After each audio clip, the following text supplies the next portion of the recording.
നമസ്കാരം. ഞാൻ ഇന്ന് പറയാനിരിക്കുന്നത് ശനിയുടെ രാശിമാറ്റത്തെക്കുറിച്ചാണ്. ഞാൻ എല്ലാവരും പറഞ്ഞു കഴിയട്ടെ. ഓരോരുത്തരും കൂറിൻ്റെ അടിസ്ഥാനപ്പെടുത്തി ഒരുപാട് കാര്യങ്ങൾ പറയുന്നുണ്ട്.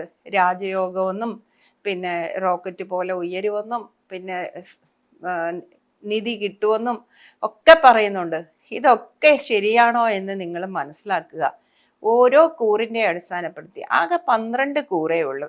ഈ 12 കൂറിൻ്റെ അടിസ്ഥാനപ്പെടുത്തി രാജയോഗമൊന്നും അല്ലാത്ത യോഗമൊന്നും ഒക്കെ പറയുന്നതിനകത്ത് എത്ര മാത്രം ലോജിക്ക് ഉണ്ടെന്ന് മനസ്സിലാക്കണം. നമ്മുടെ അന്ധവിശ്വാസം ജ്യോതിഷത്തിൽ കൂടി വളർത്തുന്നതിൻ്റെ ഒരു പ്രത്യേക രീതിയാണ് ഈ കൂറിൻ്റെ അടിസ്ഥാനപ്പെടുത്തി ഓരോ ഗ്രഹങ്ങളുടെ രാശിമാറ്റത്തിനെ കുറിച്ച് പറയുന്നത്.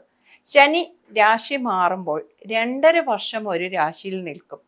ആ ശനി ആ രാശിയിൽ നിന്ന് മാറി മീനൻ രാശിയിലേക്ക് മാർച്ച് 29 രാത്രി 10:40 2025 മാറുന്നുണ്ട്. പക്ഷേ ആ രാശിയിൽ ഒരു 2.5 വർഷം നിൽക്കുമ്പോഴും നമ്മുടെ മറ്റ് ഗ്രഹങ്ങളായ സൂര്യൻ, ബുധൻ, ചൊവ്വ, അതേപോലെ ശുക്രൻ, അങ്ങനെയുള്ള ഗ്രഹങ്ങളും അതേപോലെ ഒരു വർഷത്തേക്ക് മാറുന്നതായിട്ടുള്ള വ്യാഴത്തിൻ്റെ രാശിമാറ്റവും രാഹുകേതുക്കളുടെ ഗ്രഹമല്ല എങ്കിലും ആ നോട്ട്സ് 2 പേരും രാഹുവും കേതുവും രാശി മാറുന്നു എന്നുള്ളതും മനസ്സിലാക്കുക. അതിനനുസരിച്ച് ഓരോരുത്തർക്കും വ്യത്യസ്തമായ ഫലങ്ങളാണ് അനുഭവത്തിൽ വരുന്നത്. അത് എങ്ങനെ എന്നുള്ളത് മനസ്സിലാക്കുമ്പോൾ ഓരോരുത്തരും ജനിക്കുന്ന ലഗ്നത്തിൻ്റെ അടിസ്ഥാനത്തിൽ ഓരോ ഭാവാധിപത്യം ഈ ഗ്രഹങ്ങൾക്ക് വരുന്നുണ്ട്. ആ ഭവനാധിപത്യത്തിൻ്റെ അടിസ്ഥാനമായിട്ടാണ് ഓരോ ഗ്രഹങ്ങളും പ്രവർത്തിക്കുന്നത് എന്ന് മനസ്സിലാക്കുക. ഒരു പക്ഷേ ഒരാൾക്ക് ഒരു ലഗ്നാധിപനായ ഒരു ഗ്രഹമാണ് ശനിയെങ്കിൽ ആ ശനിയുടെ മാറ്റത്തിൻ്റെ ഗുണം അവിടെ നമ്മൾ കൂറിൻ്റെ അടിസ്ഥാനപ്പെടുത്തി ചിന്തിക്കുമ്പോൾ അത് തെറ്റാണ് എന്നും കൂടി മനസ്സിലാക്കുക. കൂറ് എന്ന് പറയുന്നതും ലഗ്നം എന്ന് പറയുന്നതിൻ്റെ വ്യത്യാസം മനസ്സിലാക്കണം. ഒരു നക്ഷത്രത്തിൽ ജനിക്കുമ്പോൾ അശ്വതിയിൽ ജനിക്കുന്ന ആൾക്ക് എല്ലാവർക്കും ഒരേ ഫലമല്ല. 5 വയസ്സുള്ളവർക്കും 10 വയസ്സുള്ളവർക്കും 50 വയസ്സുള്ളവർക്കും കൂടി ചേർത്താണ് ഒരു കൂറിൻ്റെ ഫലം പറയുന്നത്. ആ ഒരു കൂറ് പറയുമ്പോൾ അശ്വതി, ഭരണി, കാർത്തികക്കാൽ ഈ കൂറുകാർക്ക് എല്ലാവർക്കും എല്ലാ പ്രായക്കാർക്കും ഒരേ ഫലം പറയുമ്പോൾ അതിൻ്റെ ലോജിക്ക് നിങ്ങൾ ചിന്തിക്കണം. അന്ധവിശ്വാസം അധപ്പതനവും നമുക്ക് ഏറി വരുന്ന ഒരു സംസ്ഥാനം കൂടിയാണ് നമ്മുടെ കേരളം. കേരളത്തിലാണ് ഏറ്റവും കൂടുതൽ കണ്ടകശനി, അഷ്ടമശനി, ഏഴരാണ്ട് ശനി, ജന്മശനി എന്ന് പറഞ്ഞിട്ട് ആൾക്കാരെ ഭയപ്പെടുത്തുന്നത്. ജ്യോതിഷം അറിയത്തില്ല എങ്കിൽ, നോക്കാൻ അറിയത്തില്ല എങ്കിൽ, ഒരാൾക്ക് കഷ്ടകാലമാണ്, എനിക്ക് ജോലി നഷ്ടപ്പെട്ടു, എൻ്റെ സമയം നല്ലതല്ല എന്ന് പറഞ്ഞിട്ട് ആരെങ്കിലും ഒരു ജ്യോത്സ്യനെ സമീപിക്കുമ്പം ജ്യോതിഷം നോക്കാൻ അറിയത്തില്ലെങ്കിൽ അന്നേരം പറഞ്ഞു കൊടുക്കുക അത് നിങ്ങളുടെ കണ്ടകശനി കൊണ്ടാണ്, അല്ലെങ്കിൽ ഏഴരാണ്ട ശനി ആയതുകൊണ്ടാണ്. ഇങ്ങനെ പറഞ്ഞ് ഈ ജ്യോതിശാസ്ത്രത്തിൽ ഇല്ലാത്ത ഏഴാണ്ട് ശനി, കണ്ടകശനി, ജന്മശനി, അഷ്ടമശനി, അതേപോലെ അഷ്ടമ വ്യാഴം, ഇങ്ങനെയൊക്കെ ഉള്ള സമ്പ്രദായങ്ങളൊന്നും അടിസ്ഥാന ഗ്രന്ഥങ്ങളിൽ ഒരിടത്തും പറഞ്ഞിട്ടില്ല ജ്യോതിഷത്തിൽ. അത് മാത്രം നിങ്ങൾ മനസ്സിലാക്കുക. ഈ ജന്മശനി, അഷ്ടമശനി ഇതൊക്കെ ഏറ്റവും ഉന്നതരായ ഫിലിമിൽഡി പിന്നെ ബോളിവുഡ് നായകന്മാർക്കും നായികമാർക്കും അതേപോലെ തന്നെ വലിയ വലിയ അംബാനി, അദാനി ഗ്രൂപ്പിലുള്ളവർക്കും എല്ലാവർക്കും ഉണ്ട്. പക്ഷേ നമ്മൾ ഇതൊക്കെ വേണ്ടാത്ത രീതിയിലുള്ള ചിന്തകൾ പോകുന്നത് കൊണ്ടാണ് അവിടെ സംഭവിക്കുന്നത്. ഇനി ഞാൻ എന്തായാലും വിഷയത്തിലേക്ക് കടക്കട്ടെ. മേടൻ ലഗ്നക്കാർക്ക് ശനിയുടെ രാശിമാറ്റം എങ്ങനെയാണ് ഉപയോഗം ചെയ്യുന്നത് അല്ലെങ്കിൽ ദോഷം ചെയ്യുന്നത് എന്നുള്ളത് മനസ്സിലാക്കണം.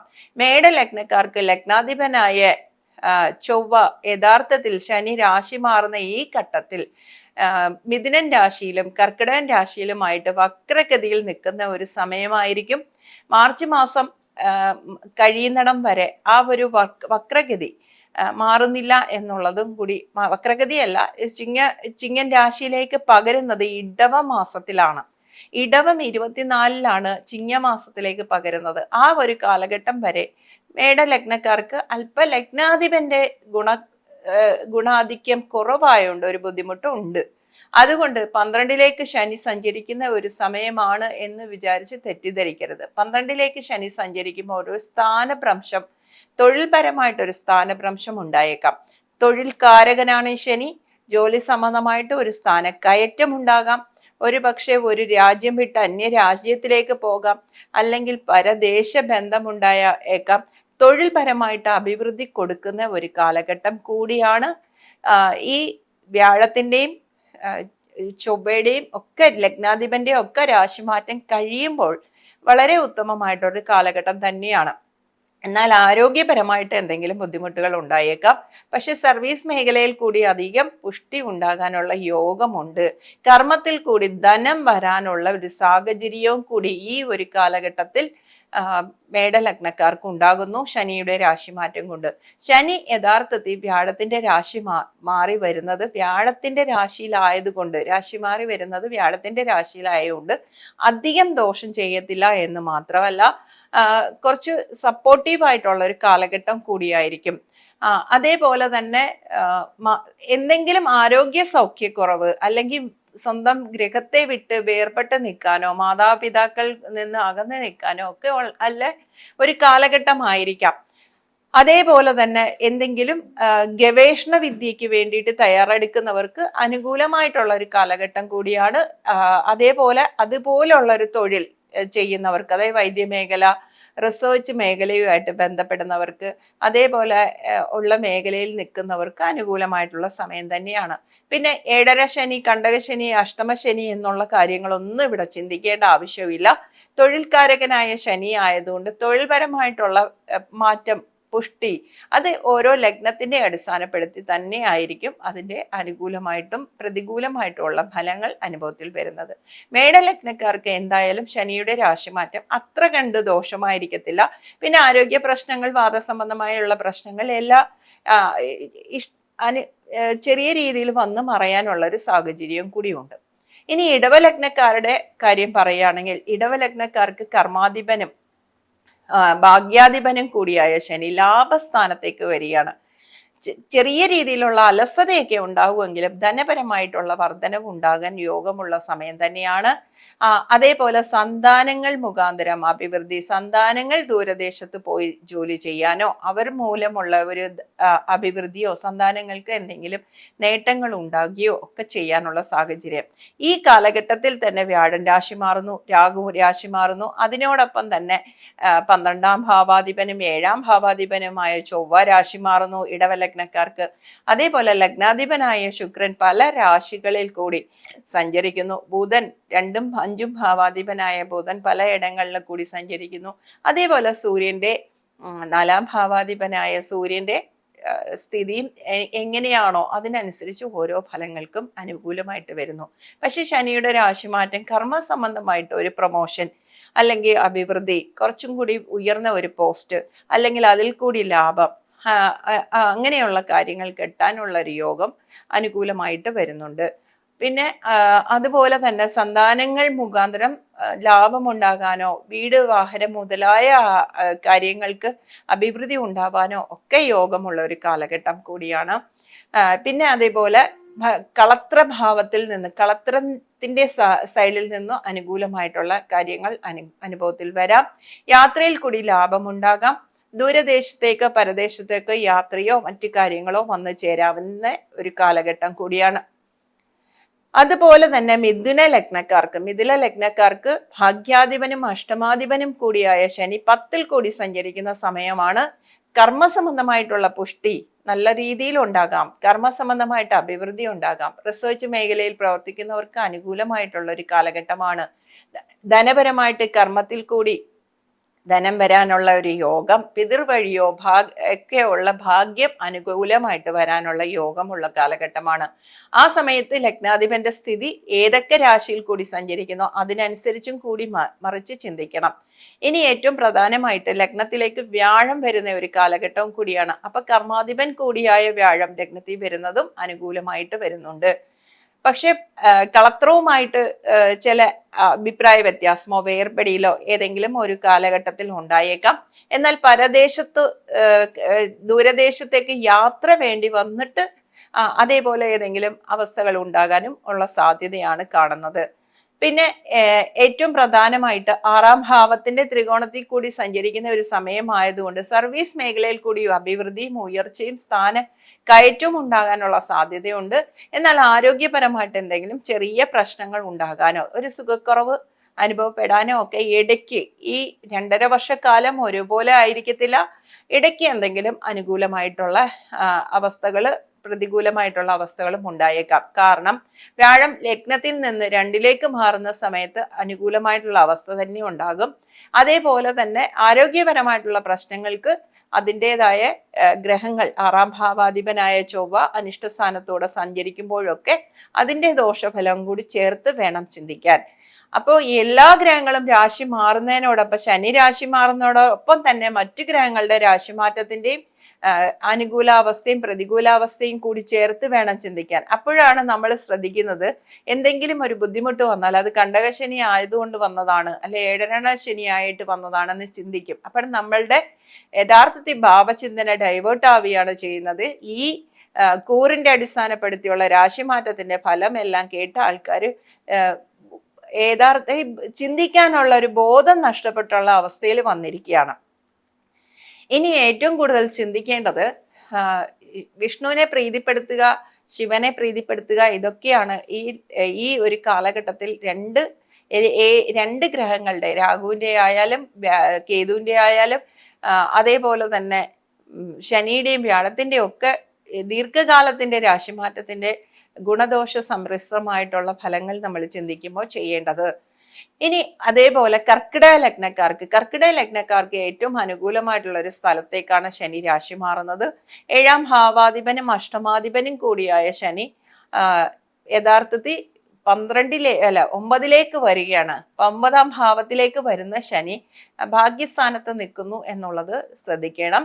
അതേപോലെ തന്നെ വ്യാഴം 12-ാം ഭാവത്തിലേക്ക് വരുന്നു. 12-ാം ഭാവത്തിലേക്ക് വരുമ്പോഴും 4-ാം ഭാവസംബന്ധമായ അനുഭവം, അതായത് വീട്, വാഹനം, മറ്റു കാര്യങ്ങളും ഒക്കെ അനുഭവത്തിൽ വരാനുള്ള യോഗം. അതുപോലെ തന്നെ സന്താനങ്ങൾക്ക് അഭിവൃദ്ധി, സന്താനങ്ങൾ മൂലം ഏതെങ്കിലും അഭീഷ്ടസ്ഥിതിയോ അഭീഷ്ടിക്കുന്ന കാര്യങ്ങൾ നടക്കാനോ അവർക്ക് ഏതെങ്കിലും ഗുണ അനുഭവങ്ങൾ ഉണ്ടാകാനോ മംഗള കർമ്മങ്ങൾ എന്തെങ്കിലും നടക്കാനോ ഒക്കെ യോഗമുള്ള ഒരു കാലഘട്ടമാണ്. അതേപോലെ തന്നെ വിവാഹത്തിൽ കൂടി കർക്കിടക ലഗ്നക്കാർക്ക് പലർക്കും വിവാഹം നടക്കാതിരിക്കുന്നവർക്ക് വിവാഹത്തിൽ കൂടി അഭിവൃദ്ധി വരാനും പാർട്ട്ണർഷിപ്പ് ബിസിനസ്സിനകത്തുകൂടെ ലാഭം ഉണ്ടാകാനും ഒക്കെ യോഗം ഉണ്ടാകാൻ സാധ്യതയുള്ള ഒരു കാലഘട്ടമാണ്. കാരണം കർമ്മകാരകൻ കൂടിയായ ശനിയാണ്. ലാഭസ്ഥാനവുമായിട്ട് ഒരു ബന്ധം വരുന്നു എന്നുള്ളതും ശ്രദ്ധിക്കണം. അതേപോലെ ഓരോ ലഗ്നക്കാർക്കും ഓരോ ഗ്രഹങ്ങളുടെയും രാശിയുടെ മാറ്റം അനുസരിച്ചിട്ട് ഈ കാലഘട്ടത്തിൽ സമ്മിശ്രമായിട്ടുള്ള ഗുണദോഷ ഫലങ്ങളും കൂടി ചേർത്ത് വേണം ചിന്തിക്കാൻ. ശനി 2.5 വർഷം ഒരു രാശിയിൽ നിൽക്കുന്നത് കൊണ്ട് ആ 2.5 വർഷക്കാലം ഒരേ ഫലമായിരിക്കത്തില്ല. ആ കാലഘട്ടത്തിൽ തന്നെ വ്യാഴം 12-ൽ കൂടിയും ലഗ്നത്തിൽ കൂടിയും വരുന്ന ഒരു കാലഘട്ടം വരുന്നു. വ്യാഴം ലഗ്നത്തിൽ കൂടി കർക്കിടക ലഗ്നക്കാർക്ക് വരുന്ന ഒരു കാലഘട്ടം വരുമ്പോൾ വളരെ അനുകൂലമായിട്ടുള്ള ഒരു സാഹചര്യം വരുന്നു എന്നുള്ളത് ചിന്തിക്കേണ്ടത് കൊണ്ട്. ഇനി അതേപോലെ തന്നെ ചിങ്ങലഗ്നക്കാർക്ക് 6-ഉം 7-ഉം ഭാവാധിപൻ അഷ്ടമ രാശിയിൽ കൂടി സഞ്ചരിക്കുകയാണ്. കുറച്ച് ദുരിതപൂർണമായിട്ടുള്ള ഒരവസ്ഥയാണ് ശനിയുടെ അഷ്ടമത്തിലെ സ്ഥിതി കൊണ്ട് സംഭവിക്കുന്നത്. എങ്കിലും വ്യാഴം 11-ൽ കൂടി സഞ്ചരിക്കുന്ന ഒരു കാലഘട്ടവും കൂടി വരുന്നത് കൊണ്ട് ആ കാലഘട്ടത്തിൽ കുറച്ച് ബെറ്റർ ആയിട്ടുള്ള ഒരു അവസ്ഥ തന്നെയായിരിക്കാം. എന്തെങ്കിലും ആരോഗ്യപരമായിട്ടുള്ള ഒരു പ്രശ്നമോ ഏതെങ്കിലും ബുദ്ധിമുട്ടുകളോ ഉണ്ടെങ്കിൽ അതിനെ സംരക്ഷിക്കുന്ന തരത്തിൽ വ്യാഴം 11-ൽ നിന്നുകൊണ്ട് അനുകൂല ഫലം കൊടുക്കും എന്നുള്ളത് ചിന്തിക്കണം. കളത്രത്തിന് അനുകൂല അവസ്ഥയും അതേപോലെ സന്താനങ്ങൾക്ക് ലാഭവും സന്താനങ്ങൾ മൂലം സന്തോഷം അനുഭവിക്കാനും അതേപോലെ വീട്, വാഹനം മുതലായ കാര്യങ്ങൾ ലഭിക്കാനും ഒക്കെ യോഗമുണ്ട്. പിന്നെ 12-ൽ കൂടി വ്യാഴം സഞ്ചരിക്കുന്ന സമയം വരുമ്പോഴും ആതുര സേവനം രംഗത്തേക്ക് തികഞ്ഞു നിൽക്കാനോ അതേപോലെ ഗൂഢശാസ്ത്രം പോലുള്ള കാര്യങ്ങൾ കൈകാര്യം ചെയ്യാനോ പിന്നെ പരദേശത്തേക്ക് യാത്ര ചെയ്യാനോ ഒക്കെ അനുകൂലമായിട്ടുള്ള സമയമാണ്. അതേപോലെ കളത്രത്തിന് അനുകൂലമായിട്ടുള്ള കാര്യങ്ങൾ വരാം. പിന്നെ കൃഷിയിൽ നിന്നുള്ള ലാഭം, അതേപോലെ ഗൃഹ ഉൽപ്പന്നങ്ങൾ, ഗൃഹ സാമഗ്രികൾക്കൊക്കെ അനുകൂലം കിട്ടാനുള്ള യോഗം. പിന്നെ അതേപോലെ തന്നെ ചെറിയ ആരോഗ്യ പ്രശ്നം, അത് കളത്തരത്തിനാകാം അല്ലെങ്കിൽ ഈ വ്യക്തിക്ക് ആകാം, ആരോഗ്യ പ്രശ്നങ്ങൾ ഉണ്ടാകുകയും അതുമൂലം മാനസികമായിട്ടും ശാരീരികമായിട്ടും ദുഃഖം അനുഭവിക്കാനുള്ള ഒരു സാഹചര്യം വരുന്ന ഒരു കാലഘട്ടം കൂടിയാണ്. പക്ഷെ എന്നാലും പഠിതാക്കൾക്ക്, വിദ്യാർത്ഥികൾക്ക്, ഗവേഷണ വിദ്യാർത്ഥികൾക്ക് ഗവേഷണ രംഗത്ത് ശോഭിക്കാനും അനുകൂലമായിട്ടുള്ള യോഗമാണ്. പരദേശ ബന്ധം, വിദേശത്ത് പോയി പഠിക്കാനും വിദേശത്ത് പോയി കാര്യങ്ങൾ നിർവഹിക്കാനും അനുകൂലമായിട്ടുള്ള സമയം തന്നെയാണ്. ഈ 2.5 വർഷക്കാലം ശനി മാറുമ്പോൾ ആ കാലഘട്ടത്തിൽ തന്നെയുള്ള വ്യാഴത്തിന്റെ രാശിമാറ്റവും ആ കാലഘട്ടത്തിലുള്ള മറ്റ് ഗ്രഹങ്ങളുടെ അനുകൂലാവസ്ഥയും കൂടി ചേർത്താണ് നമ്മളിവിടെ ചിന്തിക്കുന്നത്. ഇനി കന്നി ലഗ്നക്കാർക്ക് ഈ ഒരു സമയത്ത് ശനി രാശി മാറി 5ഉം 6ഉം ഭാവാധിപൻ 7ലേക്കാണ് കിടക്കുന്നത്. പരദേശ ബന്ധം, യാത്ര കാര്യങ്ങൾ, വിദേശ യാത്ര, കന്യായം പരദേശ അല്ലെങ്കിൽ പരദേശ ബന്ധമുള്ള രാശിയാണ് കന്നി ലഗ്നം. അതേപോലെ തന്നെ ശനി 7ലേക്ക് വരുമ്പോൾ അനുകൂലമായിട്ടുള്ള അവർക്ക് യാത്ര ചെയ്യാം, അല്ലെങ്കിൽ സന്താനങ്ങൾക്ക് എന്തെങ്കിലും അഭിവൃദ്ധി ഉണ്ടാകാം, സന്താനങ്ങൾക്ക് കർമ്മസംബന്ധമായിട്ട് പുഷ്ടി വരാം, അതുമൂലമുള്ള ലാഭമുണ്ടാകാം. അതുപോലെ പാർട്ട്ണർഷിപ്പ്, ബിസിനസ്, വ്യവസായം എന്തെങ്കിലും ചെയ്യുന്നവർക്ക് അനുകൂലമായിട്ടുള്ള സമയമാകാം. പിന്നെ അതേപോലെ ലഗ്നാധിപനും കർമാധിപനും കൂടി ഉള്ള അനുകൂലാവസ്ഥയുള്ള സമയത്ത് വളരെ അനുകൂലമായിരിക്കും ശനിയുടെ മീനൻ രാശിയിലേക്കുള്ള രാശിമാറ്റം.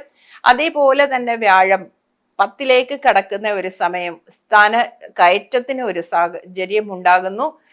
ഉയർന്ന വിദ്യാഭ്യാസത്തിനോ ഉയർന്ന തൊഴിലിനോ യോഗമുള്ള കാലഘട്ടമാണ്. അതുപോലെ തന്നെ സഹോദര ഭാവത്തിൽ കൂടിയുള്ള അനുകൂലാവസ്ഥ, അല്ലെങ്കിൽ സഹോദര ഭാവത്തിൽ നിന്നുള്ള ഏതെങ്കിലും ആരോഗ്യ പ്രശ്നമോ ദുഃഖമോ, അതേപോലെ തൈറോയ്ഡ്, വാദസംബന്ധമായ അസുഖങ്ങൾ, ഇതേപോലെ ഏതെങ്കിലും ആരോഗ്യ പ്രശ്നങ്ങളും ഒക്കെ ഉണ്ടാകാനുള്ള ഒരു സാഹചര്യമുണ്ട്. പിതൃവഴിയുള്ള സ്വത്ത്, പിതൃവഴിയുള്ള ലാഭം ഉണ്ടാകാനുമുള്ള യോഗമുണ്ട്. അതുപോലെ വ്യാഴത്തിന്റെ 10ലേക്കുള്ള സ്ഥിതിയും 11ലേക്കുള്ള സ്ഥിതിയും ശനിയുടെ ഈ രാശി മാറുന്ന ഈ കാലഘട്ടത്തിൽ തന്നെ, 2.5 വർഷ കാലഘട്ടത്തിൽ തന്നെ വ്യാഴത്തിന്റെ രാശി 10ലേക്കും 11ലേക്കും വരുന്ന ഒരു കാലമായിരിക്കും. അത് അനുകൂലമായിരിക്കും. എന്നാൽ അലർജി പോലുള്ള ഒരു അസുഖങ്ങളോ എന്തെങ്കിലും ബുദ്ധിമുട്ടുണ്ടാക്കിയേക്കാം. അത് ദുർഗാദേവി പ്രീതിയും ചാമുണ്ഡി ഗണപതി ക്ഷേത്ര സന്ദർശനവും വഴിപാടും നടത്തുന്നത് ഉത്തമമായിരിക്കും. ഇനി തുലാ ലഗ്നക്കാർക്ക് വ്യാഴത്തിന്റെ രാശിമാറ്റം, ശനിയെ ആസ്പദമാക്കിയാണ് ഞാൻ ഇന്ന് പോസ്റ്റ് ഇടുന്നതെങ്കിലും ശനിയുടെ രാശിമാറ്റ സമയത്ത് 2.5 വർഷക്കാലത്ത് തന്നെ ശനി ഒരു രാശിയിൽ നിന്ന് 6ാമത്തെ രാശിയിലേക്ക്, അതായത് 3, 4, 5ഉം ഭാവാധിപനായ ശനി 6ാമത്തെ രാശിയിലേക്ക് സഞ്ചരിക്കുന്നു. തുലാലഗ്നക്കാർക്ക് യോഗകാരകനായ ശനിയാണെങ്കിലും 6ൽ കൂടി വരുമ്പോൾ ആരോഗ്യപരമായിട്ട് ചില പ്രശ്നങ്ങൾ ഉണ്ടാകാം. സർവീസ് മേഖലയിൽ എന്നാൽ അഭിവൃദ്ധിയും ഉണ്ടാകാം. കർമ്മസംബന്ധമായിട്ട് പുഷ്ടി ഉണ്ടാകാം. മനസ്സിന് ഉന്മേഷമുള്ള കാര്യങ്ങളും ഉണ്ടാകാം. എന്നാൽ സന്താനങ്ങൾക്കോ ഈ തുലാലഗ്നത്തിൽ ജനിച്ചവർക്കോ എന്തെങ്കിലും ആരോഗ്യവാദ സംബന്ധമായിട്ടോ ഒക്കെ ഉള്ള ആരോഗ്യ പ്രശ്നങ്ങൾ ഉണ്ടാകുമെങ്കിലും വ്യാഴം 9ലേക്ക് രാശി മാറും. ശനിയുടെ ഈ 2.5 വർഷക്കാലത്തിൻ്റെ ഇടയിൽ 10ലേക്കും വ്യാഴം രാശി മാറും. അത് അഭിവൃദ്ധി കൊടുക്കുന്നു എന്നുള്ളതാണ്. ദോഷാധിക്യം ഒന്നും വർദ്ധിപ്പിക്കത്തില്ല. സർവീസ് മേഖലയിൽ കൂടിയുള്ള പുഷ്ടി, കർമ്മരംഗത്ത് അനുകൂലമായിട്ടുള്ള അവസ്ഥ, കർമ്മസംബന്ധമായിട്ട് ഏതെങ്കിലും പുതിയ ബിസിനസ് ആരംഭിക്കാനോ അല്ലെങ്കിൽ പുതിയ പ്രവർത്തികൾ ആരംഭിക്കാനോ അനുകൂലമായിട്ടുള്ള അവസ്ഥ, സർവീസ് മേഖലയിൽ നിൽക്കുന്നവർക്ക് വളരെ അനുകൂലമായിട്ടുള്ള അവസ്ഥയായിരിക്കാം. പിതൃവഴിയുള്ള സ്വത്തുക്കൾ, പിതൃവഴിയുള്ള ധനം വരാനോ പരദേശ ധനം വരാനോ ഉള്ള യോഗമുള്ള ഒരു കാലഘട്ടമായിരിക്കും. അതേപോലെ കമ്മ്യൂണിക്കേഷൻ രംഗത്ത് പ്രവർത്തിക്കുന്നവർക്ക് വളരെ അനുകൂലമായിട്ടുള്ള ഒരു കാലഘട്ടമാണ് ഈ ഒരു തുലാം ലഗ്നത്തിൽ ജനിക്കുന്നവർക്ക്. എന്നാൽ ആരോഗ്യപരമായിട്ടുള്ള ചില പ്രശ്നങ്ങൾ ഉണ്ടായേക്കാം. അത് സ്വാഭാവികമായിട്ട് എല്ലാവർക്കും എല്ലാ കാലഘട്ടങ്ങളിലും ഒരേപോലെ ആയിരിക്കത്തില്ല എന്നുള്ളത് മനസ്സിലാക്കുക. പക്ഷേ രാജയോഗം എന്നുള്ളതും അതേപോലെ അഭീഷ്ടസിദ്ധി എന്നൊക്കെയുള്ള കാര്യങ്ങളെന്നും നമുക്കിവിടെ ചിന്തിക്കേണ്ട ആവശ്യമില്ല. തുലാ ലഗ്നക്കാർക്ക് യഥാർത്ഥത്തിൽ 6ാം ഭാവത്തിൽ ശനി വരുമ്പോഴും വ്യാഴം 9ലും 10ലും സഞ്ചരിക്കുന്ന ഒരു കാലഘട്ടം കൂടിയാണ് എന്നുള്ളത് ശ്രദ്ധിക്കണം. ഇനി വൃശ്ചിക ലഗ്നക്കാർക്ക് ശനി രാശി മാറുന്നത് 3ഉം 4ഉം ഭാവാധിപൻ 5ലേക്ക് മാറുന്നു. സന്താനങ്ങൾ മുഖാന്തരം അഭിവൃദ്ധി തന്നെ ഉണ്ടാകും. അതേപോലെ തന്നെ ഗൂഢശാസ്ത്രം, ഗവേഷണ വിദ്യ ഇത് പഠിക്കുന്ന ആൾക്കാർക്ക് അനുകൂലമായിട്ടുള്ള കാലഘട്ടം തന്നെയാണ്. പിന്നെ കമ്മ്യൂണിക്കേഷൻ രംഗത്ത് നിൽക്കുന്നവർക്കും അനുകൂലമായിട്ടുള്ള ബോധപൂർവം, അതായത് പ്രജ്ഞയുടെ ഭാവത്ത് കിടക്കുന്നത് കൊണ്ട് ഏതെങ്കിലും ബോധപൂർവം എന്തെങ്കിലും കാര്യങ്ങൾ ചെയ്യേണ്ടവരാണെങ്കിൽ ആ രംഗത്ത് വളരെ ശോഭിക്കുന്ന അവസ്ഥ തന്നെയായിരിക്കും. അതേസമയം വ്യാഴം അഷ്ടമത്തിലേക്ക് കടക്കുന്ന സമയവും 9ാം ഭാവത്തിൽ ഭാഗ്യസ്ഥാനത്ത് കിടക്കുന്ന സമയമായിരിക്കും. ഈ 2.5 വർഷക്കാലത്ത് വ്യാഴം 8ലേക്കും 9ലേക്കും കടക്കുന്ന കാലഘട്ടമാണ്.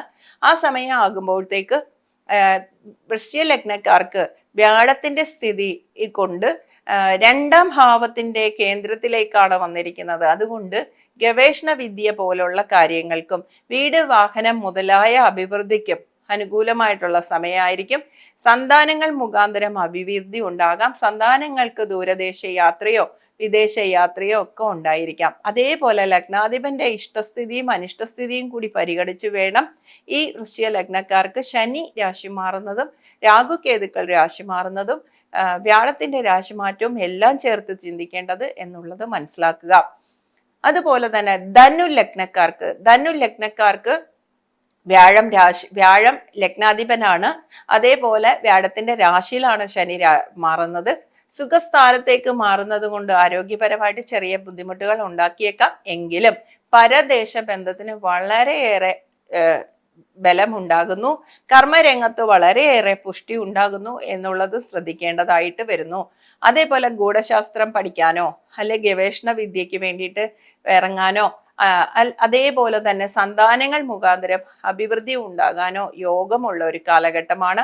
ഈ വ്യക്തികൾ തന്നെ കർമ്മസംബന്ധമായിട്ട് പെടാനോ ദൂരദേശത്തേക്ക് പോയി പഠിക്കാനോ ഈ വിദ്യാർത്ഥികൾക്ക് അഭിവൃദ്ധി ഉണ്ടാകാനും വിദ്യാർത്ഥികൾക്ക് ഏറ്റവും ഉന്നത നിലവാരത്തിലുള്ള വിദ്യ പൂർത്തീകരിക്കാനും എവിടെയെങ്കിലും പരദേശത്ത് പോയി പഠിക്കാനും ഒക്കെ അനുകൂലമായിട്ടുള്ള സമയമാണ്. അതേപോലെ തന്നെ ഈ ധനു ലഗ്നത്തിന്റെ ലഗ്നാധിപനായ വ്യാഴം 7ാം ഭാവത്തിൽ കൂടി സഞ്ചരിക്കുന്ന സമയമായതുകൊണ്ട് വിവാഹ സംബന്ധമായ കാര്യത്തിന് അഭിവൃദ്ധി ഉണ്ടാകാം. സന്താനങ്ങൾക്ക് വിവാഹാദി കാര്യങ്ങൾ അനുകൂലമായിട്ട് വരാം. അതേപോലെ കർമ്മരംഗത്തൂടെ പുഷ്ടി ഉണ്ടാകാം. പരദേശത്തു നിന്നുള്ള ഇമ്പോർട്ടിങ് എക്സ്പോർട്ടിങ് മേഖലയിൽ നിൽക്കുന്നവർക്ക് അനുകൂലമായിട്ടുള്ള അവസ്ഥയുണ്ടാകാം.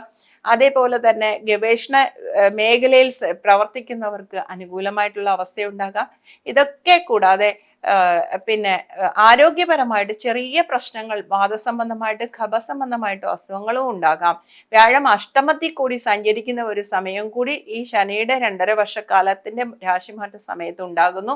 ആ കാലഘട്ടത്തിൽ അഷ്ടമത്തിൽ കൂടി വ്യാഴം സഞ്ചരിക്കുമ്പോഴും ലഗ്നത്തിന്റെ ഉച്ചരാശിയിൽ കൂടിയാണ് സഞ്ചരിക്കുന്നത്. വൈദ്യമേഖലയിലും നിയമമേഖലയിലും പ്രവർത്തിക്കുന്നവർക്കും വളരെ അനുകൂലമായിട്ടുള്ള ഒരു കാലഘട്ടമായിരിക്കും. അഷ്ടമത്തിൽ കൂടി വ്യാഴം സഞ്ചരിച്ചാൽ ദോഷം എന്ന് മാത്രം ചിന്തിക്കരുത്, അത് വ്യാഴത്തിന്റെ ഉച്ചരാശി എന്ന് കൂടി മനസ്സിലാക്കണം. അതേപോലെ പരദേശ ബന്ധം, അന്യദേശത്തേക്ക് സഞ്ചാരം, ഇതൊക്കെ അനുകൂലമായിട്ട് വരാൻ യോഗമുള്ള ഒരു കാലഘട്ടമാണ്. ഇനി അതേപോലെ മകര ലഗ്നക്കാർക്ക് ലഗ്നാധിപനായ ശനി 3ാം ഭാവത്തിൽ കൂടി സഞ്ചരിക്കുമ്പോൾ കമ്മ്യൂണിക്കേഷൻ മേഖലയിൽ പ്രവർത്തിക്കുന്നവർക്ക് എല്ലാം അനുകൂലമായിട്ടുള്ള സമയമാണ്. സഹോദര ഭാവത്ത് നിന്നുള്ള അനുകൂലാവസ്ഥ തന്നെ കിട്ടും. സർവീസ് മേഖലയിൽ കൂടി പ്രവർത്തിക്കുന്നവർക്കും അനുകൂലമായിട്ടുള്ള അവസ്ഥ തന്നെ ഉണ്ടാകും. വിവാഹ സംബന്ധമായിട്ടുള്ള കാര്യത്തിനോ അതേപോലെ യാത്രാ യുമായിട്ട് ബന്ധപ്പെട്ട് നിൽക്കുന്നവർക്കോ വ്യവസായങ്ങൾ അല്ലെങ്കിൽ കർമ്മസംബന്ധമായിട്ടുള്ള കാര്യങ്ങളുമായിട്ട് പുഷ്ടി ഉണ്ടാക്കാൻ തന്നെ യോഗമുള്ള കാലഘട്ടമാണ്. ആ കാലഘട്ടത്തിൽ തന്നെ ആണ് വ്യാഴം 6ൽ കൂടിയും 7ൽ കൂടിയും സഞ്ചരിക്കുന്ന ഒരു കാലഘട്ടമായിരിക്കും. 6ൽ കൂടി വ്യാഴം സഞ്ചരിക്കുന്ന സമയത്ത് വിദ്യാർത്ഥികൾക്ക് അഭിവൃദ്ധിയുള്ള കാലഘട്ടം തന്നെയാണ്. അതേപോലെ തന്നെ സന്താനങ്ങൾക്ക് അഭിവൃദ്ധി ഉണ്ടായിരിക്കുന്ന കാലഘട്ടമാണ്. സർവീസ് മേഖലയിൽ പ്രവർത്തിക്കുന്നവർക്ക് അനുകൂലമായിട്ടുള്ള സമയം തന്നെയാണ്. കർമ്മസംബന്ധമായിട്ട് സ്ഥാനക്കയറ്റവോ ഉയർച്ചയോ ഉണ്ടാകാനുള്ള യോഗവും ഉള്ള സമയമാണ്. കർമ്മത്തിൽ കൂടി ലാഭം, അതേപോലെ ഏതെങ്കിലും ഇൻക്രിമെന്റ്, വർധനവ്, അങ്ങനെയൊക്കെയുള്ള കാലഘട്ടം അനുകൂലമായിട്ട് വരാം. എന്നാൽ തൈറോയ്ഡ് പോലുള്ള അസുഖങ്ങളോ വാദസംബന്ധമായിട്ടുള്ള അസുഖങ്ങളോ കഫസംബന്ധമായുള്ള അസുഖങ്ങളോ ചെറുതായിട്ട് വന്നാലും വളരെ തീവ്രമായ ഒരു ദോഷ സാഹചര്യം ഉണ്ടാകത്തില്ല എന്നുള്ളതും കൂടി മനസ്സിലാക്കണം. ഇനി കുംഭലഗ്നക്കാർക്ക് വ്യാഴം ശനി രാശി മാറുന്ന ഈ 2.5 വർഷക്കാലത്ത് ലഗ്നത്തിലേക്ക് ശനി സഞ്ചരിക്കുന്ന ഒരു കാലഘട്ടമാണ്. ലഗ്നത്തിൽ കൂടി ശനി സഞ്ചരിക്കുന്ന ഒരു കാലഘട്ടത്തിൽ കുംഭലഗ്നക്കാർക്ക് ഈ ഒരു കാലഘട്ടം ശനിയുടെ രാശി മാറ്റത്തിൽ ലഗ്നത്തിൽ നിന്ന് 2.5 വർഷക്കാലം മീനൻ രാശിയിൽ 2ലേക്ക് സഞ്ചരിക്കുന്ന ഒരു കാലഘട്ടമാണ്. 2ാം ഭാവത്തിൽ കൂടി ശനി സഞ്ചരിക്കുന്ന ഒരു കാലഘട്ടം വരുമ്പോൾ ആ കാലഘട്ടം വളരെ അനുകൂലമായിട്ട് തന്നെയാണ് വരുന്നത്. ധനപരമായിട്ടുള്ള വർധനവ്, കർമ്മ മേഖലയിൽ കൂടിയുള്ള വർധനവ്, വിദേശ ധനം വന്നു ചേരാനുള്ള ഒരു യോഗം, കർമ്മത്തിൽ കൂടി അഭിവൃദ്ധി, കർമ്മത്തിൽ കൂടി സ്ഥാനകയറ്റം എന്നുള്ള കാര്യങ്ങൾ, അതേപോലെ സന്താനങ്ങൾ മുഖാന്തരം അഭിവൃദ്ധി, സന്താനങ്ങൾക്ക് സ്ഥാനക്കയറ്റം, സ്ഥാന ഉയർച്ച, അതേപോലെ ഗൃഹ സംബന്ധമായ കാര്യങ്ങളോ വാഹന സംബന്ധമായ കാര്യങ്ങളോ വീടും ഭൂമി സംബന്ധമായ കാര്യങ്ങളുമായിട്ട് ബന്ധപ്പെട്ട് നിൽക്കുന്നവർക്കോ അനുകൂലമായിട്ടുള്ള ഒരു കാലഘട്ടമാണ്. ലഗ്നാധിപൻ 2ാം ഭാവത്തിൽ കൂടി സഞ്ചരിക്കുന്ന ഒരു കാലഘട്ടം. ലഗ്നത്തിൽ കൂടി സഞ്ചരിക്കുന്ന ശനിയാണ് രാശി മാറി 2ലേക്ക് വരുന്നത് എന്നുള്ളത് ശ്രദ്ധിക്കണം. ആ ഒരു കാലഘട്ടത്തിൽ 5ലും 6ലും കൂടി വ്യാഴം സഞ്ചരിക്കുന്ന ഒരു സമയമാണ്. സർവീസ് മേഖലയിൽ കൂടി അഭിവൃദ്ധി, ധനപരമായിട്ടുള്ള ഒരു വർധനവ്, ഇതൊക്കെ വരുന്ന ഒരു കാലഘട്ടമാണ്. വിവാഹാദി കാര്യങ്ങൾക്ക് അനുകൂലമായിട്ടുള്ള ഒരു കാലഘട്ടം വരുന്നു. അതേപോലെ യാത്രയിൽ കൂടി ലാഭമുണ്ടാകാനും മറ്റ് മേഖലയിൽ കൂടി ഗവേഷണ വിദ്യയുമായി ബന്ധപ്പെട്ട് നിൽക്കുന്നവർക്കോ, വൈദ്യമേഖല നിയമമേഖലയിൽ ബന്ധപ്പെട്ട് നിൽക്കുന്നവർക്കോ, കമ്മ്യൂണിക്കേഷൻ ഭാവവുമായിട്ട് ബന്ധപ്പെട്ട് നിൽക്കുന്നവർക്കോ ഒക്കെ അഭിവൃദ്ധി വരാൻ യോഗമുള്ള ഒരു കാലഘട്ടമാണ്. അതേപോലെ തന്നെ മീനലഗ്നക്കാർക്ക് ലഗ്നത്തിൽ ശനി സഞ്ചരിക്കാൻ പോകുന്ന ഒരു സമയമാണ്. 11ഉം 12ഉം ഭാവാധിപനാണ്. അതേപോലെ ലഗ്നാധിപനായ വ്യാഴം 4ൽ കൂടിയും 5ൽ കൂടിയും സഞ്ചരിക്കുന്ന സമയമായിരിക്കും. അപ്പൊ ദേഹസൗഖ്യത്തിന് അല്പക്കുറവ് വരുമെങ്കിലും വ്യാഴത്തിന്റെ സഞ്ചാരവും കൂടി അനുകൂലമാകുമ്പോൾ സുഖകരമായിട്ടുള്ള ഒരു അവസ്ഥയിൽ തന്നെ എത്തും. വീട്, വാഹനം, മറ്റ് ഭോഗസൗഖ്യങ്ങളെല്ലാം അനുകൂലമായിട്ട് ലഭിക്കും. അതേപോലെ സന്താനങ്ങൾക്ക് അഭിവൃദ്ധി ഉണ്ടായിരിക്കാം. എന്നാൽ കുറച്ച് അലസതയും ദൂരദേശ സഞ്ചാരവും യാത്രയും കുറച്ച് ഏറെ കാര്യങ്ങൾക്ക് ബുദ്ധിമുട്ട് അനുഭവപ്പെടുമെങ്കിലും എല്ലാം പരിഹരിക്കപ്പെടുന്ന ഒരു അവസ്ഥയിൽ തന്നെ എത്തും. ഒരാൾക്കും അങ്ങനെ ഒരു ലഗ്ന സംബന്ധമായിട്ട് നോക്കുകയാണെങ്കിൽ 11ഉം 12ഉം ഭാവാധിപനായതുകൊണ്ട് കർമ്മ സംബന്ധമായിട്ട് ദൂരദേശ യാത്ര, വിദേശ യാത്ര, പരദേശ ബന്ധം ഇങ്ങനെയൊക്കെ വരാം. സന്താനങ്ങൾക്ക് അഭിവൃദ്ധി ഉണ്ടാകുന്ന ഒരു കാലഘട്ടമാണ്. അതേപോലെ പിതൃവഴിയുള്ള ലാഭം, പിതൃവഴിയുള്ള സ്വത്ത് ഇതൊക്കെ ലഭിക്കാനും അതുപോലെ തന്നെ പൂർവീകമായിട്ട് മറിഞ്ഞു കിടക്കുന്ന ഏതെങ്കിലും കാര്യങ്ങൾ കിട്ടാനും ഒക്കെ അനുകൂലമായിട്ടുള്ള ഒരു കാലഘട്ടമാണ്.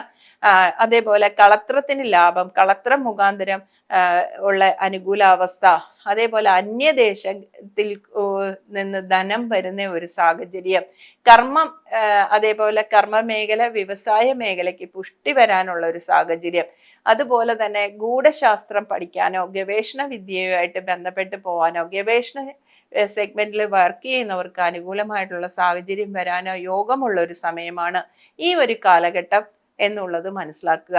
അതുകൊണ്ട് ശനിയുടെ രാശിമാറ്റം ലഗ്നത്തിന്റെ അടിസ്ഥാനപ്പെടുത്തി തന്നെ ചിന്തിക്കുമ്പോൾ ഈ പറയപ്പെടുന്ന ഒരു ദോഷങ്ങളും അല്ലെങ്കിൽ ഈ പറയുന്ന നക്ഷത്രത്തിനെ അടിസ്ഥാനപ്പെടുത്തി ഉള്ള ചിന്തകൾ ശാസ്ത്രീയമായിട്ട് ശരിയല്ല എന്നുകൂടി നിങ്ങളെ മനസ്സിലാക്കി തരാനാണ് ഓരോ ലഗ്നത്തിൽ ജനിക്കുന്നവരുടെ ഫലങ്ങൾ ശനി ആയാലും വ്യാഴമായാലും ആ ഒരു കാലഘട്ടത്തിൽ മറ്റു ഗ്രഹങ്ങൾ രാശി മാറിയിരിക്കുന്നു എന്നുള്ളതും കൂടി സൂചിപ്പിച്ചുകൊണ്ട് ഈ ഒരു ചെറിയ ഒരു പോസ്റ്റ് ഞാനിവിടെ അവതരിപ്പിക്കുന്നത്.